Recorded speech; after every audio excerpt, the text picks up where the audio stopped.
Ese wigeze wibaza impamvu hari abantu bagera ku myaka 25 cyangwa 28 bamaze kuba abakire, bafite ubuzima bwiza, bafite amafaranga ndetse n'ubwisanzure bwo gukora icyo bashaka, ariko wowe ugakora cyane buri munsi, nyamara amafaranga akaza agahita agushiraho? Ukuri ni uku, si uko amafaranga bakunda kurusha abandi, ahubwo hari amakosa abantu benshi bakora buri munsi batabizi. Ayo makosa akaba ababuza kugera ku bukire bwabo hakiri kare. Urakaza neza kuri icyano yacyo yigisha ubumenyi ku mafaranga ndetse n'uko wakwiteza imbere. Nimba aribwo bwa mbere ugeze kuri icyano, nkagusaba gukanda kuri like, gusangiza abandi iyi video hamwe no gukanda kuri buto ya subscribe kugira ngo ukomeze kubona izindi nyigisho zigufasha gutera imbere ndetse no kudushigikira. Muri iyi video tugiye kurebera hamwe amakosa 10 akomeye cyane ashobora kuba ari kugufata nk'imbata utabizi, kandi n'icyo wakora kugira ngo uyirengagize unayirengere. Niba ushaka guhindura ubuzima bwawe mbere y'imyaka 30, reba iyi video kugeza ku iherezo, kuko hari ibintu ushobora kumva bwa mbere bishobora guhindura ubuzima bwawe burundu. Reka dutangire. Ikosa rya mbere abantu bakora: gukorera amafaranga aho amafaranga yakabaye abakorera. Working for money instead of making money for you. Abantu benshi bakora amakosa menshi, bagahora mu kazi, ariko amafaranga yabo akarangira mu buryo barya n'ibyo bakoresha. Niba ukorera amafaranga gusa, ntuzigera uba umukire. Abakire bakoresha amafaranga yabo mu gushora imari, business, investment cyangwa ibintu bibabyarira andi mafaranga. Urugero, umuntu uhembwa 300 buri kwezi akayakoresha yose ntaho azagera, ariko uyafata agashoramo 100,000 buri kwezi, mu myaka mike azaba afite ikintu gifatika. Ikosa rya kabiri: kudatekereza ku hazaza hawe, ahubwo ugatekereza kuri wowe igihe gitoya. Short term mindset.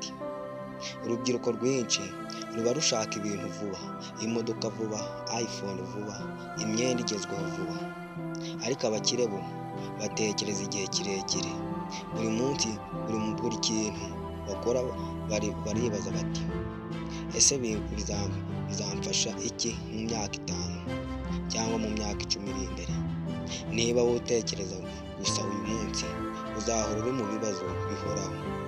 Mu gihe watekereje kure, akibaza ko hazaza he heza, ashobora gukora ibintu bizaramba ndetse bikanamuhesha inyungu by'igihe kirekire. Ikosa rya gatatu: gukoresha amafaranga menshi kurusha ayo winjiza. Iri ni ikosa rikomeye cyane. Abantu benshi bashaka kugaragara neza kurusha uko bameze, kugura ibintu bidakenewe, kwishyura ibintu bihenze, gukoresha amafaranga mu kwiyerekana. Ibyo biri mu bibatakariza amafaranga yabo, mu gihe bakagombye kuyakoresha mu bibabyarira inyungu bakiteza imbere. Iyo ukoresheje amafaranga menshi kurusha uko winjiza, uri kwishyira mu bukene buhoraho. Ikosa rya kane: kudashora imari hakiri kare, ugategereza ngo amafaranga yawe amanze yagwira. Time cyangwa se igihe niyo ituma amafaranga yawe akura. Iyo utangiye gushora imari ufite imyaka 20 ndetse na 25, uba ufite amahirwe menshi cyane kurusha utangiye ufite imyaka 35. Ikibazo si amafaranga make, ahubwo ni igihe utayakoresheje neza. Ikosa rya gatanu: gutinya gutangira. Fear of starting. Abantu benshi bafite ibitekerezo byiza cyane, ariko ntibatangira, ahubwo bagira ubwoba, bagatinya ko bahomba, bavuga bati, ndacyari muto, siniteguye, ntibizakunda. Ukuri ni uko nta muntu ujya yitegura 100%. Gutsinda ni utangira, ukiga, uri mu rugendo, ugerageza amahirwe. Mbere y'uko tureba ikosa rya gatandatu, nkagusaba gukanda kuri buto ya subscribe hamwe na like nimba utarayikanda, kugira ngo ukomeze kudushigikira. Ikosa rya gatandatu: kudashaka ubumenyi. Lack of financial education. nta muntu wigisha amafaranga mu ishuri nk'uko bikwiye. Niba utiyigishije uko amafaranga akora, uko bashora imari, uko bakora bizinesi, uzahora uri umukozi ubuzima bwawe bwose. Ikosa rya karindwi: gukurikira abandi bisa naho ubigana, following the crowd. Abantu benshi bakora ibyo babona abandi bakora. Niba inshuti zawe zitekereza gusa gusohoka, kunywa, gukoresha amafaranga kenshi, nawe uzamera nkabo. Ariko niba ushaka kuba umukire, ugomba gutandukana n'imbaga, ukirinda ikigare, ukamanza watekereza ku byo ugiye gukora. Ikosa rya munani: kudashyira disipurine mu buzima bwawe. Abakire bafite ibintu bihoraho bakora ibi bintu: barazinduka, bategura umunsi wabo neza, bakora ku ntego zabo buri munsi. Abantu benshi ntibagira gahunda ihamye. Disipurine niyo itandukanya ushaka gutsinda no gutsindwa koko. Ikosa rya 9: gutinya gufata risike cyangwa se guhura n'imbogamizi. Nta bukire bubaho udahuye na risiki cyangwa se n'imbogamizi. Ariko risiki si ugusimbuka utazi aho ugiye, ni ugufata icyemezo ufite ubumenyi runaka. Iyo udafashe risiki muri bizinesi yawe, uba uhisemo kuguma aho uri cyangwa ubuzima bwawe bwose ukazahora uri hasi.